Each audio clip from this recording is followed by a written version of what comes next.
Hello there, everybody. It's time for more newer Super Mario Bros. Wii action today, brought to you by TTromPlaysGames. In this video, it's time to cover the castle here in the desert world. We're going to be taking a look at the Pyramid Castle. Fittingly enough, because like I said, desert world. Let's just get this out of the way right off the bat. This level is awesome. Probably the most solid gimmick I think I've seen so far, in terms of just being cool and fun to play around with. We got these stone enemies and objects that you can trigger and turn real, I guess you could call it, by stepping on these switches, and that's just really cool. It really keeps you on your toes. Like even right here, check this out. You can actually completely avoid interacting with this thwomp by not hitting the switch underneath them. It's almost kind of like you're Indiana Jones trying to like avoid initiating a booby trap. It's pretty awesome.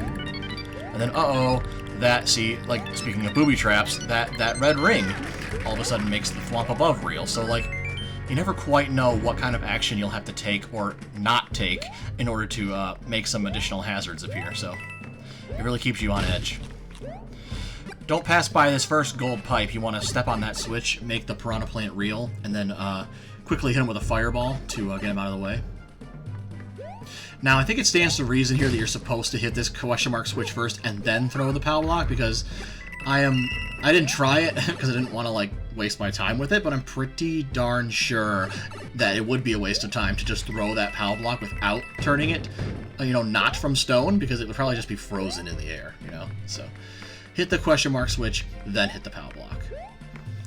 I wonder how we hit that suspicious-looking pipe. Get that suspicious-looking pipe up here. Well, there you go. Hit that switch, and the platform rises. Bada bing, bada boom. This room, that's just adorable. You can basically see what's about to happen. Yep, grab the star coin, and then, oh man, piranha plants everywhere. Again, having a fire flower makes things a little easier, but I think even for both this first and second star coin, you could easily have damage boosted instead. But, hitting your piranha plant foes with fireballs just feels a little bit more satisfying, doesn't it?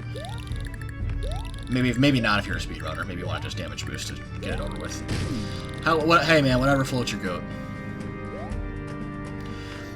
These jumps here are a little tricky because you have to jump all the way down to that bottom level in order to hit that switch to get that thwomp out of your way.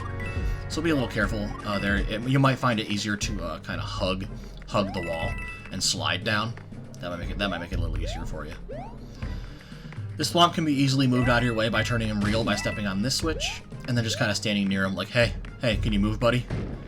Can you move, buddy? Cool, thanks. and then you just jump in. All right, now speaking of being like on guard and stuff and on your toes and on edge, get a load of this next section coming up. The ultimate, like, it makes you even want to just like sing the da-na-na-na-na-na from Indiana Jones. You got this giant wall that perpetually chases you throughout this entire section. It's really intense. So you want to step on switches to like trigger platforms and get the thwomps out of your way, and you want to hustle and bustle, especially, and I can't stress this enough, especially if you want the final star coin.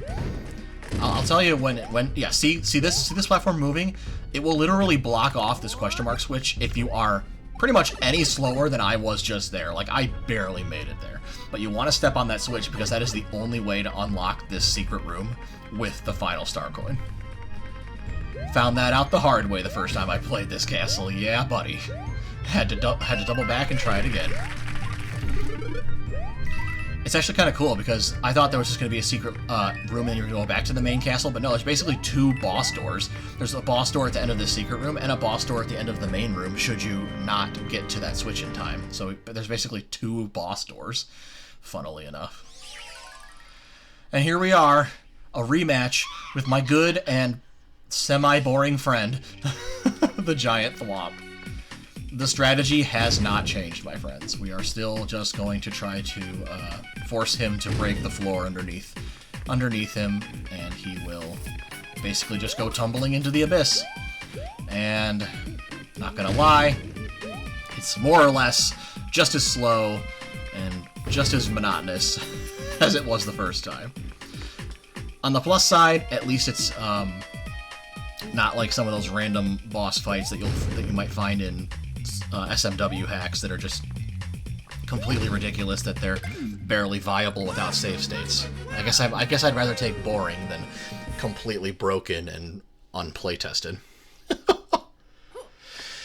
Alrighty, that is going to do it for the Pyramid Castle, and next time we'll be covering the final level of World 2, rather. Alright folks, for more of my nerdy ramblings, you can drop me a follow on Twitter at ttrom_actual, and until the next video, take care of yourselves, thanks for watching, and have a great day!